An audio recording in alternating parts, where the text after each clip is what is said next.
Y a esta hora de la mañana permítanos saludar y dar la bienvenida en nuestros estudios al padre José Francisco Aranguren, sacerdote jesuita superior de la Compañía de Jesús en el estado Zulia y también acompañante de la Red Apostólica Ignaciana de Zulia, entre otras responsabilidades que está asumiendo a partir de su reciente llegada a nuestro estado. Padre José Francisco, bienvenido, buenos días. Muy buenos días a ti, a todos tus radioescuchas y los televidentes. Encantado de estar aquí. Qué bueno. Estamos a unos días de arrancar un nuevo tiempo litúrgico, un espacio de preparación para la Navidad, para el nacimiento, nuevamente, para recordar el nacimiento del Niño Dios, eso que llamamos Adviento. ¿Cómo recibir este tiempo y para qué nos puede servir o para qué se propone este espacio desde la Iglesia Universal? Sí, lo primero que hay que decir es que la Iglesia en su pedagogía propone un tiempo de preparación. Preparación para la venida del Niño Jesús, para el nacimiento de Jesús en nuestras vidas. Y lo empato con el final del año litúrgico, que comúnmente es la fiesta de Cristo Rey, que son unas lecturas las que la Iglesia nos propone como de apocalípticas en principio, pero que quieren ir cultivando desde el final, y ahí se une el final del año litúrgico con el comienzo del siguiente, de estar atentos. Y por eso nos previene y el advenimiento del Señor nos prepara con 4 semanas. De modo que no es algo como que de ya para allá, sino... No es de hoy una invitación para una fiesta para mañana. Exacto, improvisada. Es una actitud para ir cultivando poco a poco, día a día, de esperanza, de confianza de que en el Señor, en sus manos está nuestra historia, nuestra vida. Ahora, es una preparación que en la historia de la humanidad y del cristianismo y de la venida de Jesús, pues fue otro tiempo, ¿verdad? Para esperar la promesa de que viniera el Mesías y no sé qué. Nosotros es más simbólico en recordar y reconocer que sucedió, que efectivamente sucedió. ¿Cómo incorporar eso en nuestras vidas? ¿Cómo reconocer también esa presencia de Dios y abrir esos espacios para que vuelvan a ser en nuestra historia? Mira, una de las cosas que hay que tener en cuenta es el contexto en el que vino Jesús. Era un contexto complejo también. Era un pueblo judío que estaba esclavizado por Roma y un tiempo muy complejo en el que había mucha expectativa sobre el Mesías. Y habían varios que se habían planteado como el Mesías, habían aparecido. Pero sin embargo, la actitud era la de la espera, la de ver y poder reconocer los signos que el Señor nos daba a través de lo que iba pasando en la realidad. De modo que, bueno, por eso en los evangelios vemos cómo se va relatando, y eso es lo precioso de la misma pedagogía y de cómo las primeras comunidades fueron entendiendo esto, cómo fue pasando toda esa historia desde los de abajo. Y yo creo que esa es otra clave. O sea, en clave de esperanza, por un lado, la otra es desde los de abajo, mirando los de abajo. Entonces yo creo que ahí es donde hay que fijar la mirada, donde el mismo Dios y donde los mismos evangelistas lo pusieron, desde abajo, y cómo se va construyendo la historia desde abajo, de la cotidianidad, desde lo sencillo, desde la generosidad, de muchas actitudes de muchas personas. Ahora, en esto que plantea Padre, hay definitivamente un montón de rupturas con la construcción de un imaginario colectivo que esperaba a un salvador, sí, a un héroe, a un tipo poderoso, y asociar el poder y la heroicidad con la sencillez a veces nos hace cortocircuito. Sí. Entonces, ¿cómo entender precisamente eso? Sobre todo cuando estamos celebrando, todavía estamos asimilando lo que implica tener santos venezolanos, José Gregorio Hernández, Carmen Rendiles, precisamente otros personajes de la historia y venezolanos además, que también actúan desde allí, desde la sencillez, desde la humildad, desde los de abajo. ¿Cómo romper ese imaginario que espera a alguien que venga montado en un caballo, quizás en esta época, pero con todo el poderío del mundo a librarnos de lo que fuese? Precisamente ahí es donde va como la actitud que nos propone el ciclo litúrgico al final y que empalma con el comienzo. Es la actitud de la espera activa. O sea, es una esperanza que no estoy así como viendo a ver qué ocurre o con miedo, peor todavía, sino es una expectativa que es una actitud activa. Y así fue como estuvo José Gregorio y la hermana Carmen, la madre Carmen, porque ellos digamos, en el tiempo de José Gregorio, pues toda la gente que le ayudaba y la red que hizo, no se quedaba ahí con los brazos cruzados y decir, bueno, qué terrible está todo, vamos a cruzando los brazos, sino fue creando un tejido social que también resistía o sostenía su trabajo, su labor. Mucha gente que le ayudaba a llevar las medicinas de un lado para otro, o que él mismo iba, y él era mucho de eso, de contacto directo con la gente. Entonces yo creo que es eso, o sea, es como poder estar cercano, dando esperanza, ofreciéndose como puente. Porque a fin de cuentas, ellos dos, nuestros santos, han sido puentes. ¿De qué? De que la gente sienta que Dios está con ellos, que no los abandona, y que se pueden hacer cosas humanamente viables desde la fe y desde la esperanza. O sea, la esperanza no se queda con los brazos cruzados. La esperanza busca rendijas, si se cierra una puerta, abre la ventana. Si se cierra la ventana, pues abre una rendija en la puerta o en algún otro hueco por el piso a lo mejor. Es esa actitud de esperanza que no se bloquea, sino que siempre está esperando o viendo atento por dónde pasa el aire fresco de Dios, de la presencia de Dios. Hay en estos días definiciones, conceptos que nos acompañan. Resignación, por un lado, resiliencia, por el otro, pero luego entre una cosa y otra hay quienes hablan de adaptación y supervivencia. ¿Cómo ir distinguiendo una cosa de la otra y cómo puede ser la fe un elemento clave para navegar entre estos elementos que también acompañan nuestros estados de ánimo y nuestra disposición para hacer cosas? Sí. Una de las cosas que yo creo que es lo principal, digamos, en la fe, es que la esperanza no siempre está cimentada en que yo vea los frutos de ella inmediatamente. O sea, no es un alegrón ahí de momento, sino que es algo sustentado en una confianza, en una convicción de que en el Señor están puestas todas nuestras esperanzas, nuestra vida. Y hay una palabra, de hecho, de la que se habla bien poco, algo a decir. Se habla mucho de resiliencia, pero es que tenemos un valor desde siempre, la longanimidad. Uh-huh. La longanimidad es precisamente esa capacidad del ser humano, ese don que Dios le ha dado de no solamente de superar los obstáculos, sino de poder presentar a los demás una experiencia profunda de un Dios que pareciera que solamente esta persona lo ve y los demás no lo están viendo, pero porque es una confianza que va más allá de lo evidente. Entonces, yo diría que por ahí va, o sea, cultivar actitudes de esperanza que van más allá de que yo sé lo que estoy haciendo y hacia dónde va. Y a veces se nos pierde y es humanamente entendible que uno diga, bueno, pero aquí no queda más sino esto o aquello. Pero la esperanza nos lleva a no decir hasta aquí, sino decir, mira, en esto a lo mejor es comenzar como a distinguir, en esto hasta aquí, pero aquí puedo caminar, en este aspecto puedo avanzar. Y ahí es donde viene el discernimiento de qué es lo que yo puedo avanzar, hacia dónde, por dónde. Y cuando es construir con otros, cuando es darnos con generosidad, ahí no hay límite. Porque eso se hace con una conciencia, con una confianza y con una convicción. Entonces, eso lo cambia todo, porque puede ser que yo esté en alguna actitud, en alguna cuestión como resignado. Sobre todo, las personas que han intentado una vez y otra vez y otra vez, y todo como que se les cierra, pues bueno, no pareciera que ya los matices de la vida se desaparecen, no existen, pero hay un momento en que sopla la brisa fresca. Y ahí es donde hay que detenerse y decir, bueno, en este contexto, ¿qué me dice Dios? Esa es la pregunta constante del cristiano. ¿Qué me dice Dios en esto? Ajá, se me cierra esta puerta, esta otra. Inmediatamente o automáticamente es irme del país y buscar otras fronteras. A lo mejor no, a lo mejor es probar algo, es rehacerme, reconstruirme, abrir una puerta, como decimos ahora, nos gusta mucho esa expresión, salir de nuestra zona de confort. Uh-huh. Pero en principio, si uno solamente se deja llevar por lo ambiental, no pareciera que el salir de la zona de confort fuera la primera opción. Es mejor pico caucho y me voy.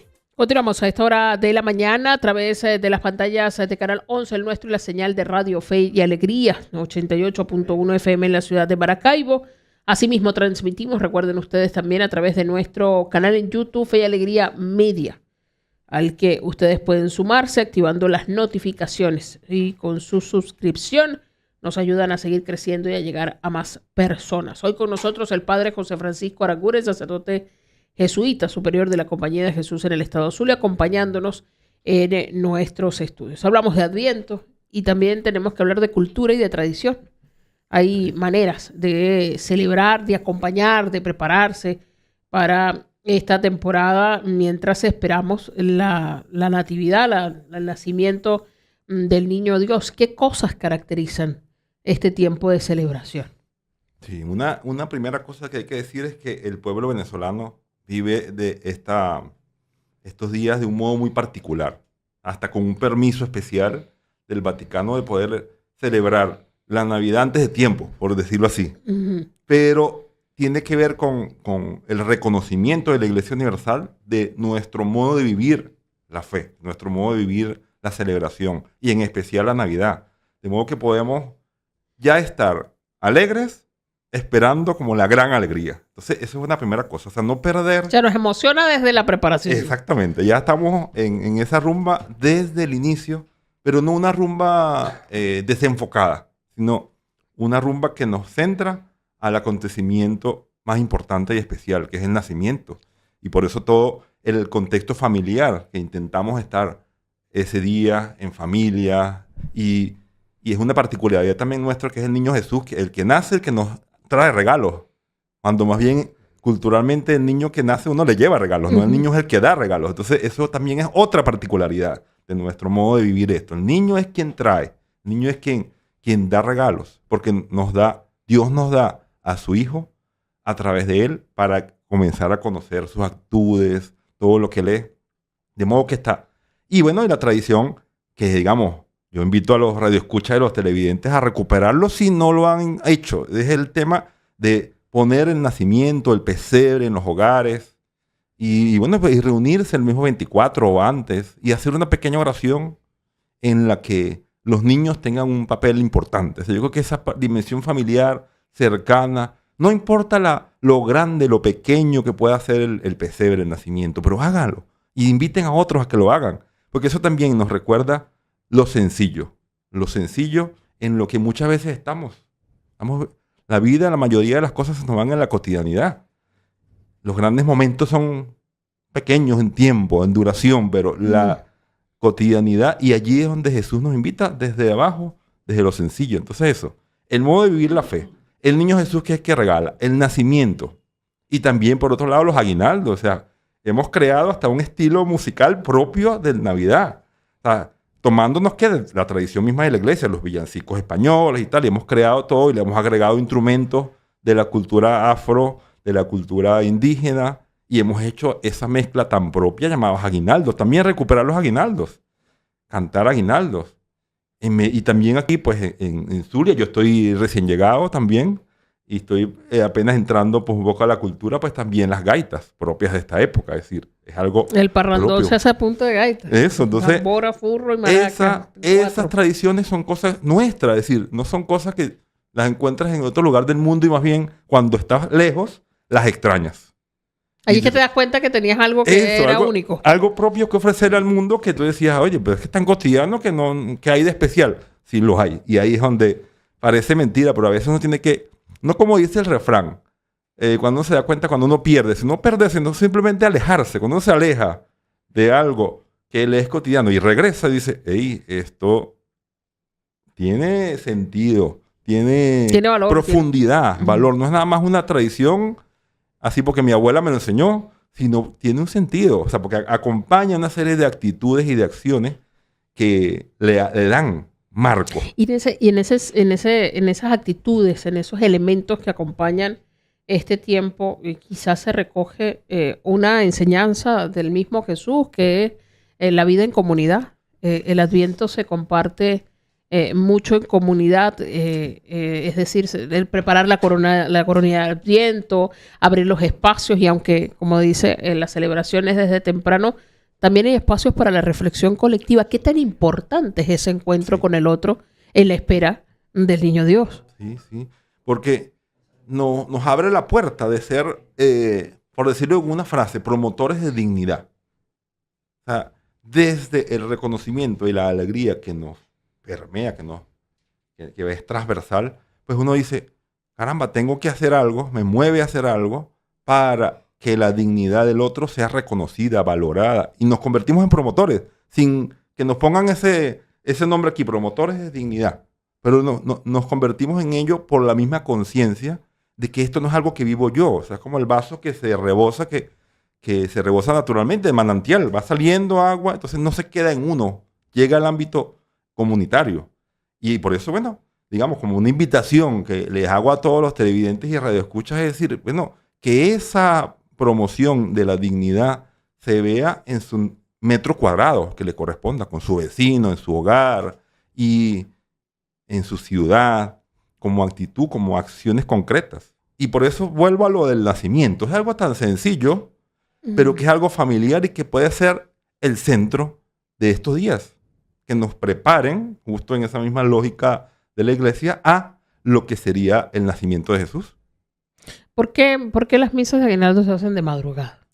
Mira, es una tradición de que sea temprano, de amanecer con la Eucaristía, como ofrecerle ese Jesús que es el sol que brilla de lo alto, que es el que va a nacer, esa aurora, y por eso también pues se hace a esa hora para reconocer que el nacimiento de Jesús significó y significa un paso de la oscuridad a la luz, de la muerte a la vida.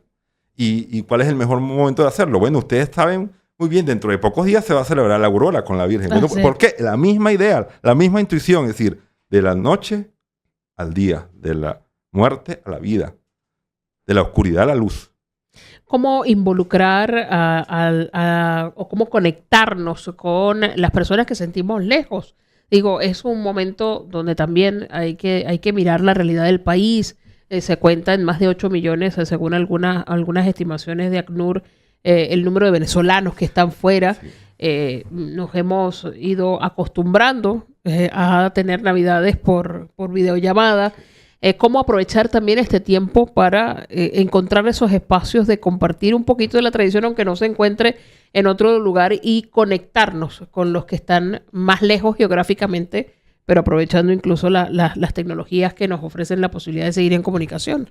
Ciertamente que, digamos, no es lo que deseáramos vernos con nosotros a través de pantallas, pero ciertamente que es un modo que hay que reconocer de conexión, ¿sabes?